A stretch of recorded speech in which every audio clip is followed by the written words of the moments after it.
Vanakkam. Hope you all are doing very good. आज का trade कैसा रहा बताइए।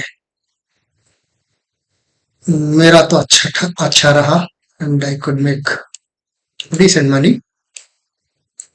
और कुछ लोगों का सवाल ये था, यू रिमेम्बर अक्षय तृतीय के दिन मैंने एक वीडियो पोस्ट किया था। उसमें मैंने ये किया था बोला था कि जब भी मार्केट जो है डाउन ट्रेंड में होता है तो आपका स्ट्रेटेजी क्या होना चाहिए? सेल ऑन राइज का होना चाहिए, राइट? Cell on rise. जब भी मार्केट ऊपर चढ़ता है, एक सीलिंग को टकराता है, मतलब एक रेजिस्टेंस को टकराता है, तो आप अपना पी वहां पर इनिशिएट करना चाहिए, राइट? लेकिन जब मार्केट ऊपर चढ़ता है, विच इज बुलिश हो जाता है, तब अपना स्ट्रेटेजी क्या होना चाहिए? बाय ऑन डिप्स का होना चाहिए, राइट? ये मैंने उस पर्टिकुलर वीडियो में बताया था।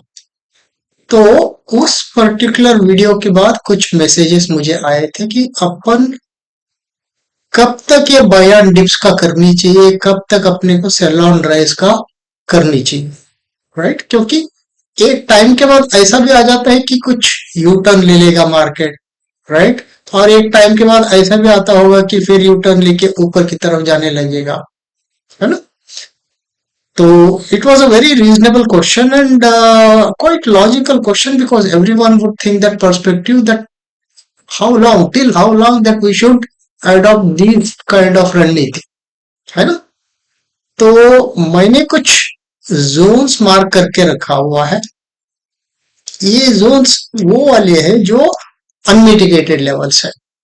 जब भी मार्केट नीचे की तरफ आ रहा था, कुछ एरियाज ऐसे हैं जो उसने जो है अनमिटिगेट किए हुए बिना, मिटिगेट किए हुए बिना अधूरा छोड़ के आया हुआ है। मार्केट नॉर्मली क्या करता है, ये जो इम्बैलेंस क्रिएट करता है ना, क्योंकि कुछ न्यूज रहती है या फिर मार्केट अग्रेसिव हो जाता है जिस टाइम पे, चाहे वो सेलिंग की तरफ हो या फिर बाइंग की तरफ हो, ओके? कुछ एरियाज जो है वो बिना मिटिगेट किए हुए एक इम्बैलेंस क्रिएट कर देता है। जैसा एफवीजी का कॉन्सेप्ट है, फेयर वैल्यू गैप, वो क्या करता है? वो एक इम्बैलेंस क्रिएट करता है। बाद में दोबारा हम फिर एफवीजी का लेवल्स किसी और डिमांड या सप्लाई कैंडल से मिल रहा है क्या, उन चीजों को ऑब्जर्व करके प्राइस दोबारा जब उस जगह पर आता है, फिर हम बाइंग और सेलिंग का सोचते हैं। सेम चीज यहां पर भी होता है जब हम बिगर टाइम फ्रेम में देखने लगते हैं। ये है अपना डे टाइम फ्रेम पर।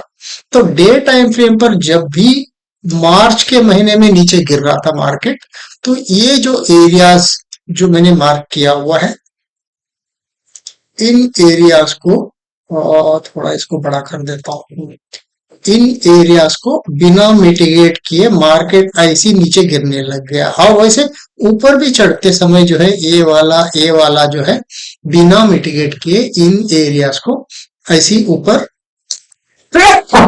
सॉरी, ऊपर गया हुआ है।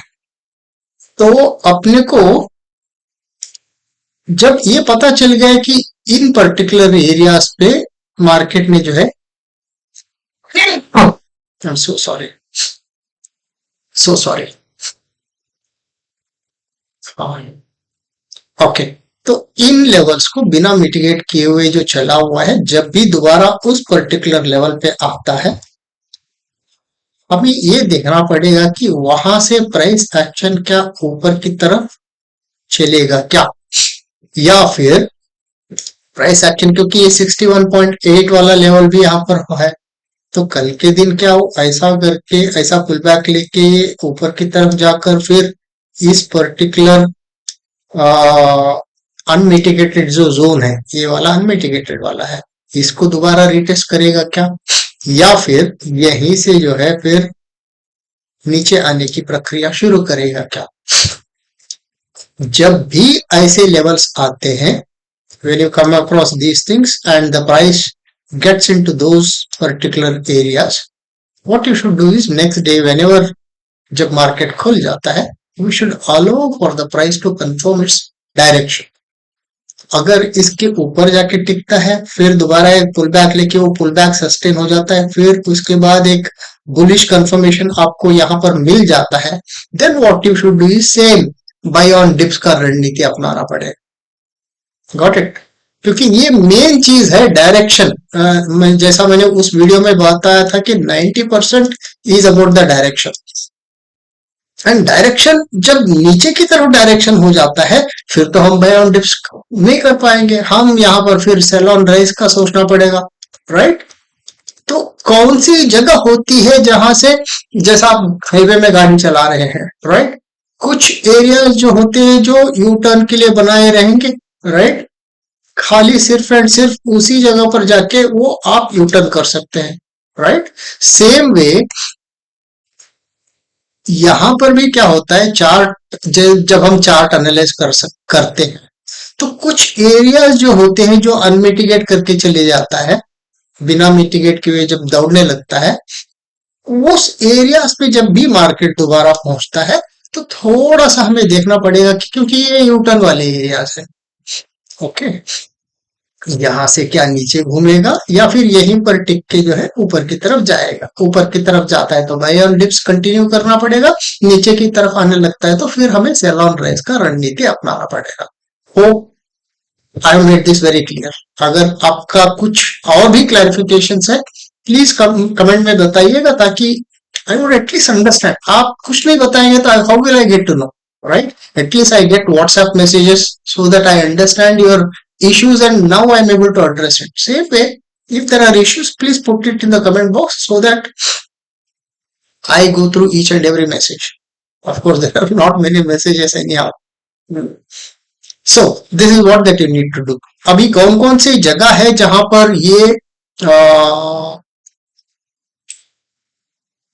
हाँ, ये है, देखिए जो मैंने मार्क करके रखा हुआ है। तो आज के दिन जो है ये 24, 591 एंड 542, ये जो जगह है, ये जो जोन है, ये जोन जो है इसको मिटिगेट किए बिना नीचे उतरा था, तो आज इसने इसको मिटिगेट कर दिया है, राइट? सेम वे ऊपर जब दौड़ रहा था ये, तो नीचे की तरफ ये वाला जो एरिया है, ये वाला बिना मिटिगेट किए हुए गया हुआ है। तो नीचे अगर आता है, राइट, क्योंकि ना कभी सीधा ऊपर चढ़ेगा ना कभी सीधा नीचे उतरेगा, right? It has to go like this and while coming down also it has to come like this, right? तो कल के दिन अगर ये ऐसा नीचे उतर के आने लगता है, ऑफ कोर्स फर्स्ट पड़ाव तो जो है ये 24,261 का रहेगा ही, जो फिबोनाची का हमने ड्रॉ करके रखा हुआ है, राइट? स्विंग हाई से स्विंग लो तक हमने मार्क किया हुआ था। I am sure most of you guys are aware of how I draw all those things. ये जो स्विंग हाई था और ये स्विंग लो है, इसको जब हम मार्क किए तो ऑल दीज ये जो लेवल्स आगे हैं वो लेवल्स आपके सामने हैं, राइट? तो अभी जो है 0.5 और 0.618 के बीच में ऑलमोस्ट ऊपर की तरफ ही ये मिटिगेशन वाला जोन था, जिसको इसने मिटिगेट करने के बाद यहाँ पर क्रिटिकल रहेगा। इसीलिए मैं आज ये वीडियो कर रहा हूँ, क्योंकि कल बोलने के लिए कुछ नहीं था, इसीलिए I did not do much. तो today it is critical that we should observe the price action at this particular level, and only then you should be able to strategize buy on dips or sell on rise, right? तो यहां से अगर ऊपर चढ़ने लगता है, of course first hurdle is definitely going to be this, and then this mitigation वाला block जो रहा है ना, क्योंकि ये इस स्विंग के हाई से भी कोइंसाइड हो रहा है। तो कल के दिन अगर जाता भी है तो we should not be very aggressive because we know that there is going to be a hurdle over here, है ना? So of course everything is price action पे ही हमें डिपेंड होना पड़ेगा, और कल लाइव मार्केट में क्या हरकत करता है, कैसा यहाँ पर वो प्राइस एक्शन बिहेव करता है, तो उस चीज को ऑब्जर्व करके हमें ट्रेड करना पड़ेगा, है ना? और अगर इसको थोड़ा सा जूम इन कर लेते हैं, we'll get to know what oh wow, close होते होते इसने क्या किया है, ये जो मिटिगेशन वाला ब्लॉक था इसका जो 50% वाला मार्क है सेंटर वाला, इसके ऊपर ही क्लोज हो गया है 581। 581 क्लोजिंग नहीं रहेगा, इससे कम ही रहेगा 576। ओके, 576 भी जो है इसके ऊपर ही है। 581 ये है तो 576 समवेयर इधर रहेगा, but nevertheless the closing is above the 50% of the mitigation block, which is very good. And moreover, price इस पर्टिकुलर जोन में इतना टाइम बिताया हुआ है, तो इसके बाद यहाँ पर एक्युमुलेट किया हुआ है कि या डिस्ट्रीब्यूट किया हुआ है, वो कल का प्राइस एक्शन ही बताएगा, क्योंकि इतना तो ऑलरेडी चढ़ चुका है ये, कहां से कहां तक।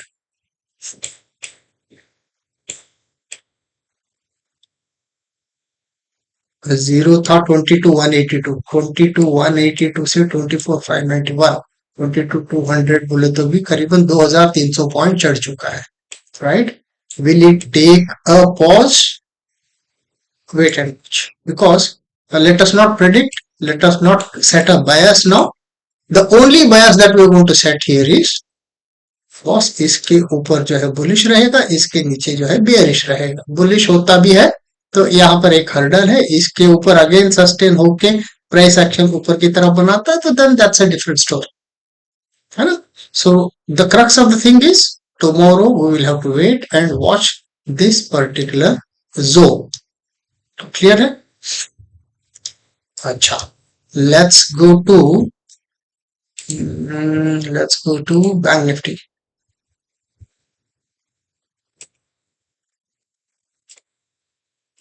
Bank Nifty on a daily time frame, let us see what.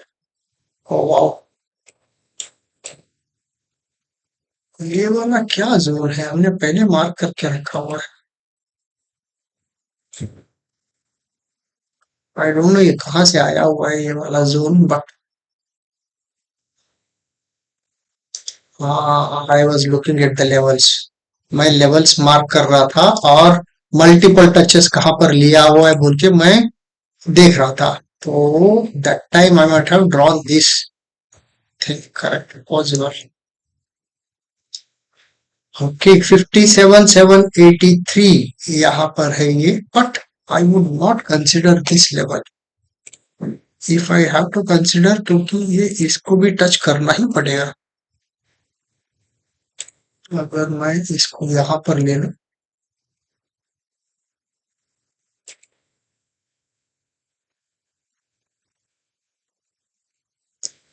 या now it's a decent, yes, क्योंकि अगर इसको थोड़ा चौड़ा भी कर दूं तो भी nothing wrong in it.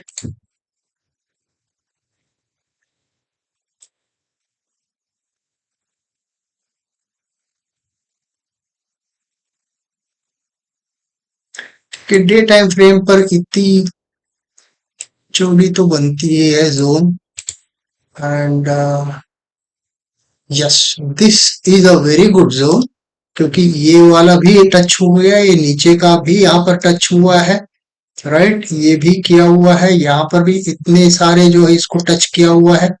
This is done, this is done, this is also done, which mean that भाई इसका भी जो ऊपर का कार्यक्रम था, एक पर्टिकुलर क्रिटिकल जोन पे बैंक निफ्टी भी आ गया है, जैसा निफ्टी भी जो है एक मिटिगेशन जोन पर आके बैठा हुआ है, which means we will have to be even more careful that bank Nifty also, अगर बैंक निफ्टी यहीं पर होता समवेयर, उसके पास इतना रूम रहता और कि वो इतना ट्रेवल कर सकता है बोल के हम सोच सकते थे, right, but bank Nifty also has touched a critical level and nifty also has touched a critical level. That being so, we will have to watch the price action very carefully. We should not just jump into the trade tomorrow morning once 9:15, 9:20, 9:25. नहीं, थोड़ा time दे दीजिए, late एक दो swings 5 minute के या फिर 3 minute के बनने दे दीजिए।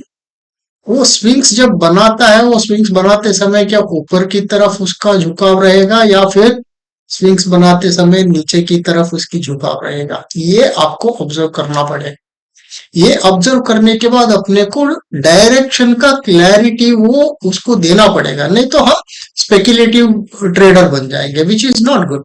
हम यहाँ पर गैम्बलिंग थोड़ी कर रहे हैं, unless the price says boss that I'm going to go bullish or going to be bearish, on what basis are we going to take a trade? Obviously, will not be in a position to take a trade, right? So let's wait tomorrow morning for the price to confirm its direction, and accordingly let us get into the trade.